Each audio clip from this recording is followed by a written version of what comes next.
नमस्ते दोस्तों, welcome back to my channel. आज हम एक बहुत ही इम्पोर्टेंट टॉपिक पे बात करेंगे, वात पित्त या कफ। जब तक आप ये नहीं जानते, वेट लूज कर पाना मुश्किल है। हर किसी की बॉडी यूनिक होती है और आयुर्वेदिक के मुताबिक हमारी बॉडी की बुनियाद 3 दोष वात पित्त और कफा पर बेस्ड है। ये दोष हमारी फिजिकल, मेंटल और इमोशनल हेल्थ को गवर्न करते हैं। फिटनेस और वेट लूज के लिए भी जेनरिक डाइट प्लान सब पर काम नहीं करते, क्योंकि हर एक की बॉडी टाइप अलग होती है। आज हम सिंपल हिंदी में समझेंगे ये 3 दोष क्या है, ये आपके डाइजेशन और मेटाबॉलिज्म को कैसे इफेक्ट करते हैं और हर दोष के हिसाब से कौन से डाइट फिटनेस टिप्स बेस्ट रहेंगे। रेडी? चलिए शुरू करते हैं। सबसे पहले समझ लेते हैं कि दोष होता क्या है। आयुर्वेदिक कहता है कि दुनिया के 5 तत्व एयर, स्पेस, फायर, वाटर, अर्थ का कॉम्बिनेशन 3 दोष बनाते हैं, वात पित्त और कफ। जैसे साइंस में कहते हैं, वात में एयर, पित्त में फायर वाटर और कफ में वाटर और अर्थ एलिमेंट होते हैं। आयुर्वेदिक के एक्सपर्ट बताते हैं कि हर दोष का अपना काम है।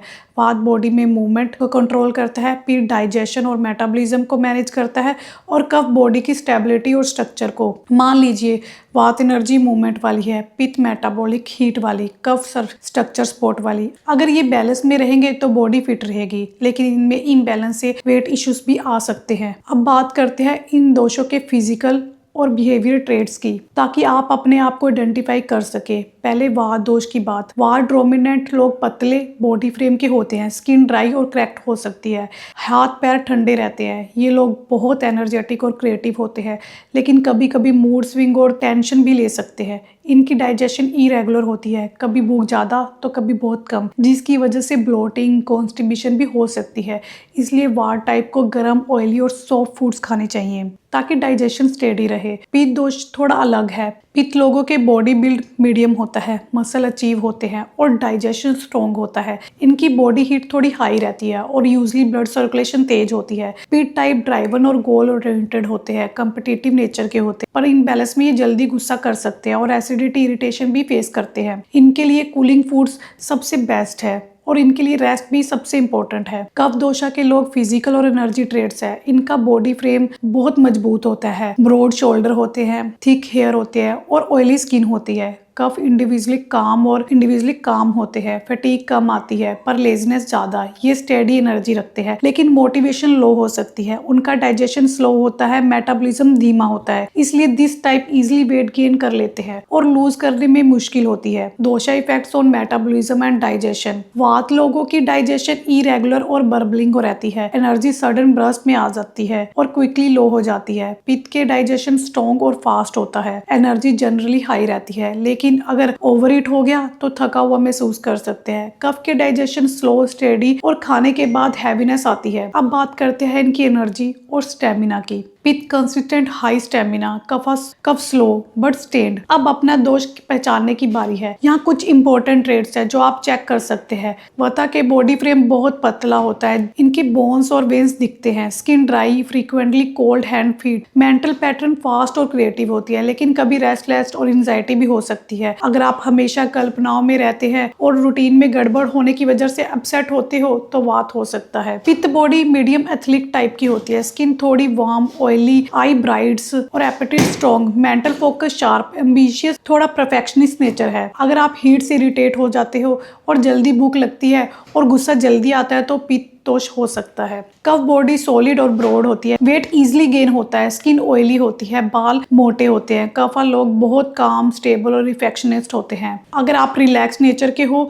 थोड़ा स्लो चलने वाले हो और ब्रेकफास्ट के बाद भी नींद सी आती है तो कफ हो सकते हैं। ये ट्रेड्स आपको एक आइडिया देंगे कि आप किस दोष के हो सकते हो। यूजली एक डोमिनेंट प्रकृति के, जैसे वात प्रकृति या कफ प्रकृति, लेकिन मिक्स भी हो सकते हो, जैसे वात और पित्त।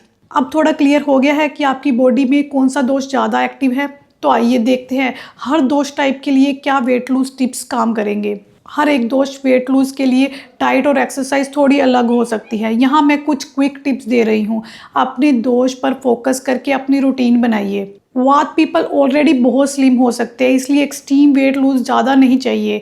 इनका चैलेंज होता है एनर्जी, स्टेबिलिटी और मसल बिल्ड करने के लिए। डाइट में warm, cooked, nourishing food include करो, जैसे दाल, रोटी, सब्जी, सूप, खिचड़ी, घी वाली रोटी, गरम मसाले से डाइट को ग्राउंडेड बनाओ। अवॉइड रो सैलेड, कोल्ड ड्रिंक और एक्सेसिव कैफीन जो वात को चिढ़ाते हैं। एक्सरसाइज वाइज वात को जेंटली कार्डियो और मॉडरेट स्ट्रेंथ ट्रेनिंग फिट रहेगा। रेगुलर करना इंपॉर्टेंट है। योगा और परिणाम से नर्वस सिस्टम काम होता है और स्ट्रेस कम होता है, जिससे एपेटाइट और डाइजेशन बेटर रहेंगे। रूटीन बहुत इंपॉर्टेंट है। सेम टाइम पे खाना, सेम टाइम पे सोना, इसका ध्यान देना होगा। अगर स्ट्रेस से डाइजेशन बिगड़ रहा है तो वार्म जिंजर चाय के साथ स्नैक्स ले सकते हो। पित्त लोगों के लिए मेन गोल है अपने इंटरनल हीट को बैलेंस करना। उनकी डाइजेशन ऑलरेडी तेज होती है, तो उनको ओवर हीट से अवॉइड करना है। डाइट में कूलिंग और बिटर फूड शामिल करो। Leafy green, cucumber, coconut water, melons, ठंडा दही इन मॉडरेशन, और पानी ज़्यादा ले। अवॉइड बहुत स्पाइसी, ऑयली और फ्राइड फूड्स। अल्कोहल या बहुत ज़्यादा टमाटर विनीगर भी कंट्रोल में रखना है। स्पाइसेस में कम करके फेनल और कोरिएंडर यूज़ करो फॉर डाइजेशन। एक्सरसाइज में पित्त को एडवांस हाई स्टेमिना चाहिए, लेकिन डायरेक्ट आफ्टरनून हीट से बचना है। सुबह या शाम वर्कआउट बेस्ट है। स्विमिंग या ब्रिस्क वॉक अच्छी होगी। पित्त को स्पोर्ट में भी इंटरेस्ट होगा, लेकिन ध्यान रखो कि ओवर ट्रेनिंग से ओवर हीटिंग ना हो। बैलेंस वर्कआउट ट्राई करें। कफ के लिए सबसे ज़्यादा स्ट्रगलिंग वेट लूज में होता है, क्योंकि इनका मेटाबॉलिज्म बहुत स्लो होता है। डाइट में लाइट ड्राई वार्म फूड्स लो। Steam veggies, broccoli, cauliflowers, rajma, chole, millets, rajma और garam masala. Avoid dairy, heavy cream, sweets, fried foods और कोल्ड ड्रिंक जो वेट गेन बढ़ाते हैं। कफ पर पैसिफिक डाइट में मेटाबॉलिज्म बूस्ट होता है और वाटर रिटेंशन कम होता है। एक्सरसाइज में कफ को हाई एनर्जी चाहिए। रोज एरोबिक, कार्डियो, डांसिंग या हिट वर्कआउट्स ट्राई करो। रिसर्च भी कहती है कि high intensity internal training metabolism को बूस्ट करती है और फैट बर्न फास्ट होता है। मॉर्निंग एक्सरसाइज कफ के लिए सबसे अच्छी है, क्योंकि दिन भर इनकी बॉडी क्लॉक थोड़ा स्लगिश है। रूटीन जागरूक करो। रोज सुबह उठकर 20 से 30 मिनट ही सही, लेकिन चलना फिरना शुरू करो। इससे कफ अपनी स्लगिश नेचर से बाहर आएगा। तो दोस्तों, आज हमने सीखा कि वात, पित्त, कफ 3 यूनिक बॉडी टाइप है जो आपकी डाइजेशन, मेटाबॉलिज्म और एनर्जी को अलग तरह से इफेक्ट करते हैं। अगर आप वेट लूज जर्नी में हो तो पहले अपनी दोष समझो, जिससे आप अपनी डाइट और फिटनेस स्ट्रेटजी कस्टमाइज कर सको। जैसे कि आयुर्वेदिक में कहा गया है कि हर इंसान की बॉडी ब्लूप्रिंट अलग होता है, इसलिए एक ही जेनरिक प्लान सब पर काम नहीं कर सकता। कोशिश करो अपनी प्रकृति जानने की। छोटे से दोष क्विज या आयुर्वेदिक एक्सपर्ट से पूछो और फिर उस हिसाब से ईटिंग हैबिट्स और वर्कआउट सेट करो। आज ही एक स्टेप लो। अपनी डाइट, डेली रूटीन नोट करो और देखो किस दोष के ट्रेड्स मैच करते हैं, फिर उसके मुताबिक चेंजेस लाओ। कफ हो तो रूटीन कार्डियो शुरू कर दो। पित्त हो तो गर्मी वाले स्पाइसेस कम कर दो। विथ हो तो वार्म सूप और मेडिटेशन शुरू कर दो। जब एक्शन में डालोगे तब देखना रिजल्ट आएंगे। अगर आप जानोगे खुद को तो हर गोल अचीव हो जाएगा। कंसिस्टेंसी और पेशेंस रखो, आप कर सकते हो। Keep it energetic, keep it fun और ध्यान रखो कि हेल्थ सबसे बड़ा इन्वेस्टमेंट है। चलो अब अपना दोष डिस्क्लोजर स्टार्ट करो और वेट लूज को पॉसिबल बनाओ। You got this. मिलते हैं ऐसे ही नेक्स्ट वीडियो में। तब तक के लिए स्टे हेल्दी, स्टे हैप्पी।